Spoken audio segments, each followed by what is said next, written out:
میاں کرم دین بزرگ آدمی تھے اور طویل عرصے سے چودھری نواز کے استبل میں ملازم تھے، جہاں جانوروں کی رکھوالی، ان کے کھانے پینے اور صفائی ستھرائی کے بھی حد خیال رکھتے تھے۔ چودھری صاحب بہت رحم دل انسان تھے۔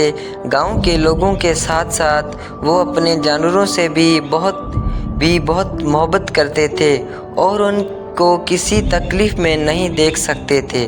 جانور بھی ان کی بات سمجھتے تھے۔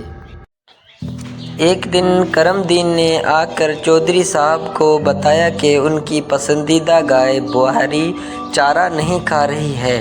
چودھری صاحب تڑپ کر اٹھے اور حکم دیا کہ جا کر حکیم صاحب کو لے آئے۔ وہ خود بڑی دیر تک بہاری کو پچا کرتے رہے مگر اس نے چارے کی طرف دیکھا تک نہیں۔ اسی دوران حکیم صاحب بھی پہنچ گئے۔ انہوں نے بہاری کا مکمل معائنہ کیا اور بتایا کہ وہ بالکل ٹھیک ہے۔ نہ جانے کیا وجہ ہے۔ حکیم صاحب نے کرم دین سے سوال کیا، تم تو جانوروں کا بڑا خیال رکھتے ہو، آج کوئی اور تو جانوروں پر مقرر نہیں تھا؟ کرم دین نے کہا، جی ہاں حکیم صاحب، آپ بالکل ٹھیک بول رہے ہیں۔ آج مجھے جانوروں کا چارہ لینے منڈی جانا تھا۔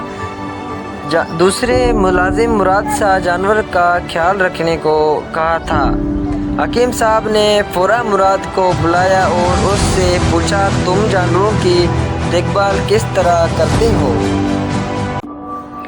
بہاری چارہ نہیں کھا رہی ہے، تم نے بہاری کے ساتھ کوئی مار پیٹ تو نہیں کی؟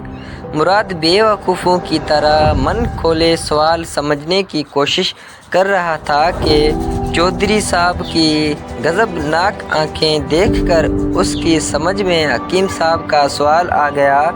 اس نے گھبرائے ہوئے لہجے میں کہا، جناب میں جانوروں کو چارہ ڈال رہا تھا کہ اچانک بہاری نے مجھے ٹکر مار دی، میں بچتے بچتے بھی گر پڑا۔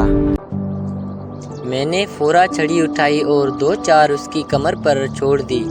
چودھری صاحب نے ہاتھ بڑھا کر پیچھے سے مراد کی گردن پکڑ لی۔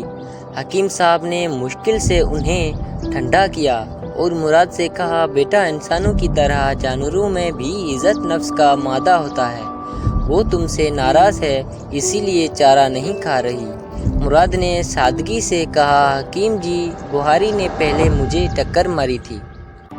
مراد کی بات پر سب ہنس پڑے۔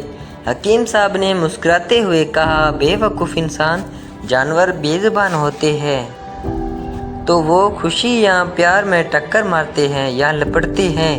بہاری نے تمہیں ہلکی سی ٹکر ماری تو خود اگر یہ غصے میں ہوتی تو ایسی بھرپور ٹکر مارتی کہ تم اٹھ بھی نہیں سکتے تھے۔ اب ہم لاکھ کوشش کر لیں وہ کچھ نہیں کھائے گی جب تک تم اسے نہیں مناؤ گے۔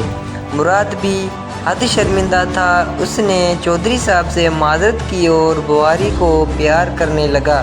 بہاری نے اچانک گردن گھمائی، مراد اچھل کر پیچھے ہٹ گیا، سب ہنس پڑے اور بہاری نے چارہ کھانا شروع کر دیا۔